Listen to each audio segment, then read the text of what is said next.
Next question, the member from Toronto, Danforth. Thank you, Speaker. Speaker, to the Premier.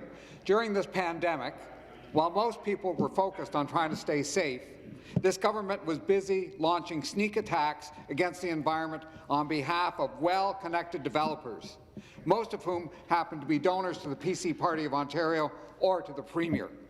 Over the weekend, most of the Greenbelt Council, including its well-respected chair, David Crombie, submitted their resignations in protest against this government's attacks on the conservation authorities, an attack buried in the pages of an omnibus bill. Why is this Premier constantly attacking the environment for the benefit of his developer, friends and donors? Why? Thank you. Recognizing parliamentary assistant to the Minister of the Environment. Municipal Affairs. Municipal Affairs. I knew that. Thank you very much. Thank you, Mr. Speaker. I want to thank the member opposite for that question. Mr. Speaker, of course, we want to thank all members of the Green Belt Council for their service. The amendments to Schedule 6 of Bill 229 state very clearly that they do not apply to the lands within the Greenbelt.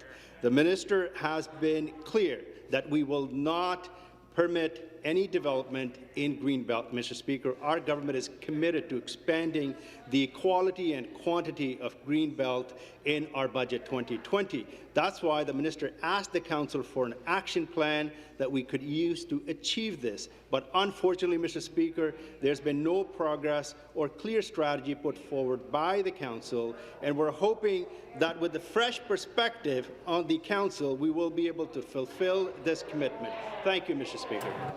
Thank you. Next question. Over to the member from Sudbury. Thank you, Speaker. My question is also to the Premier. Speaker, my office has been flooded with calls from Sudburyans who are demanding that Schedule 6 be removed from the COVID bill. It's not just Sudburyans, Speaker. The Greenbelt Council, the Ontario Federation of Agriculture, the Ontario Society of Professional Engineers, the Association of Municipalities of Ontario, conservation authorities, environmental groups, cottagers associations, and thousands of regular people have asked the Conservative government to stop its attack on the conservation authorities.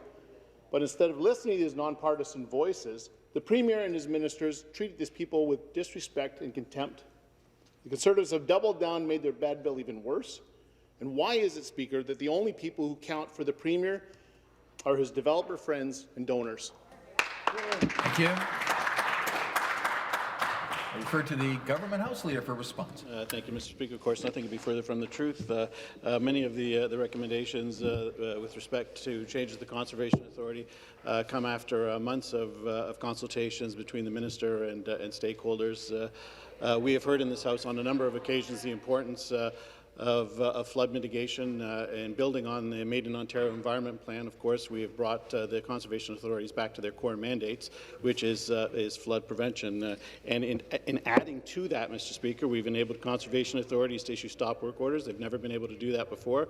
We're allowing conservation authorities to appeal under certain sections of the Planning Act. We've not done that before, and we've made appointments to the conservation authorities more democratic, Mr. Speaker. I think these are good changes. They build on the progress that we made on protecting the environment, and I hope the members opposite will support it after question period. Thank you. Next question, the member from Aurora, Oak Ridges, Richmond Hill.